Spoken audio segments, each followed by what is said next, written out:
What's going on today, everyone? This is the Young Base Lord TJG back again with another video. Today I'm going to be talking about, this is another one of my How Good Are They series. Today I'm going to be specifically talking about the new Cyber Angel cards that come from Alexis Rhodes. So I have all the cards, just not as many of them as I would like. So I haven't had a chance to test them all yet. So I'm just going to be going over. Oh, here's a deck I'm working on. So pretty much this deck, feel free to use this if you get the cards before me. Pretty much the way that this deck is going to go is I want 2 more Dakini and 1 more Machine Angel Ritual, and then this deck will be complete because I don't have 3 Sonic Birds, I don't have 3 Senju, and I don't have 3 Sphere Karibos. But that's besides the point. So today I'm going to be talking about, first I'm going to talk about Urgent Ritual Art. So this is a trap card. It is, sorry, language is hard sometimes. This is a rank up reward from Alexis Rhodes, Urgent Ritual Art. I like the artwork on it. It's a trap card, it's a rare, and it says, if you control no ritual monsters, banish 1 ritual spell card from your hand or graveyard. This card's effect becomes that card's effect that ritual summons a monster when the card is activated. This card is actually really good, I think. I haven't had a chance to use it yet, but basically the way I interpret this card to read, I'll also ignore the skill. Blessings of the Cyber Angels, garbage skill. I'm going to be using this with Restart if Alexis gets it. If not, I'll use it with something else, or someone else. Basically, the pro of this card is if you have a ritual spell in your graveyard or your hand and you have no ritual monsters, your opponent's going for attack, you activate this and you get to ritual summon a monster right there. You can ritual summon a monster on your opponent's turn, and say you ritual summon Dakini. When it's ritual summoned, you can make your opponent send one monster to the graveyard. So that could potentially just end their battle step right there. That could potentially, this could do so much damage. This card is really, really good, I think. The only stipulation is you have to control no ritual monsters, and you need the spell in your hand or graveyard. But I think with this deck that I have, this won't be that difficult. And I mean, the real con with this is it's just so situational, but I think it's still a pretty good card. Overall, I think that this card will be good in Cyber Angel ritual decks, and I think it'll be good in other ritual decks. Probably not Relinquished, because you'd only ritual summon it and you don't get to suck it up because that's something that happens on your turn. So it's really a lot better for other ritual spells. So another card I wanted to get into, this is the real star of the show. I want to get into Dakini. It's a light fairy ritual monster. It's 8 stars. It's a super rare. It's got 4 arms and it looks super badass. And its text reads, you can ritual summon with Machine Angel Ritual. If this card is ritual summon, you can make your opponent send your 1 monster they control to the graveyard, their choice. Already super good. If a ritual monster you control attacks a defense position monster, inflict piercing damage to your opponent. Once per turn during the end phase, you can target 1 ritual monster or 1 Machine Angel Ritual in your graveyard, add it to your hand. This card is so good. 1, it's got really high attack, 2700 and 2400 defense. So, unless it's a beatdown, Red Eyes can't get over it in defense position. Let's see, what else is good? The effect to send 1 monster from the field to the graveyard, it doesn't destroy anything. So, effects like Phoenix, it's not going to pop. It's just sending it to the graveyard so it doesn't get destroyed, which is super good. Also, Yomi Ship, it's not going to be destroyed. Really, really good, I think. Also, flip effects don't happen. Really, really good. Additionally, this card inflicts piercing, and all your ritual monsters inflict piercing, so in a ritual-based deck, this card is going to be bananas. This card is going to be ridiculously good.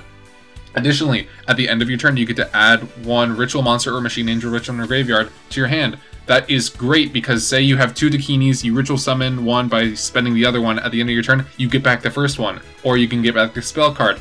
It's just, this card is great for cycling, it's great for ritual, and this thing is going to be a powerhouse. I think that this is probably going to be a meta card, and this is going to be a meta deck. I think these are probably going to get a lot of people to King of Games, in my opinion. This gets over so many cards right now that are super strong in the meta. It gets over Toon Barrel Dragon. It gets over Red Eyes. It gets over so many other... I mean, there's a lot of things that it doesn't get over. And we're probably going to be seeing a lot of new Dragon decks, probably a lot of new Blue Eyes White Dragon decks, thanks to that card Mokuba gives you, whose name escapes me right now. But anyway, this card is fantastic. The only con for it I can really see is that it has 8 stars. That is pretty much it, and that meeting the requirements to ritual summon it might be difficult depending on which ritual spell card you're using. I'm going to go over those real quick because I think some of them are better than others. So we have Machine Angel Ritual. So this card can be used to ritual summon any Cyber Angel ritual monster. You must also tribute monsters from your hand or field whose total levels equal or exceed the level of the ritual monster you ritual summon. So this card is good just because you get to ritual summon with it. And this one lets you exceed, so if you have, like, you can go over, for example, if you're using Idaten and a Senju with 1,000 Hands. So additionally, you can, well, if a light monster you control would be destroyed by battle or card effect while this card is in the graveyard, you can banish this card instead. So it's good because you get to remove it from the graveyard and save one of your monsters. The problem is Dakini's effect to get it back at the end is not going to be as good. So this there's a limited number of these since you can only run 3. I only have 2 right now, but that's why you run Absolute Ritual, because this card can tribute from your hand or field and or shuffle fairy or warrior type monsters from your graveyard into the deck whose total level exactly equal the level of it. So the problem with this one is that it doesn't let you exceed. You have to hit the exact number. So if you're going for Dakini, you have to have 2 level 4 or 2 4-star monsters or however else you're doing it, which means having Sphere Kuriboh in the mix is a little bit difficult. But you get to shuffle fairy or war type monsters from your graveyard. So say you have, say just for example, you have a Senju with 1,000 Hands in the grave, and you have a Sonic Bird on the field. You can tribute the Sonic Bird and shuffle in the Senju with 1,000 Hands to special summon or to ritual summon Cyber Angel Dakini. So it's a little more situational than, or Absolute Ritual is a little more situational than Machine Angel Ritual, but I don't know. I think they're both good. I had to test them out certainly. I'd like to. I only have 1 of these right now, and I'd like to test out having 2. I don't think having 3 in this specific deck is going to be good. But I also think maybe having 3 Machine Angel Rituals and 1 Absolute Ritual, in addition to Urgent Ritual Art, I think it's all going to be pretty good since this card will mimic either of those 2. Additionally, I think that there's room in this deck if you don't want to run the Mega Phantom Beast Hamstrat. You could run some sort of warrior type monster, and yeah, have an 8-star warrior monster to send. Where is it? Oh, for this, because if that's in the graveyard, you can shuffle it back in your deck to ritual summon. Yeah, there's a whole lot of combos for this. I'm gonna try and make other decks. It's just Sonic Bird doesn't fit super well into it, but it's really one of the few ways that you can pull these easier. If there's an easier way to find these from your deck, I'm going to find it, and I'm going to take out Sonic Bird as soon as possible. Getting back into it, how good are these cards, rather than going over this one specific deck, I do want to talk about, just because they're right here. No, I'm not going to talk about Benton. I want to talk about Idaten first. So Idaten is a 6-star light ritual monster. It's a rare. It's you only get 1 of these is the problem.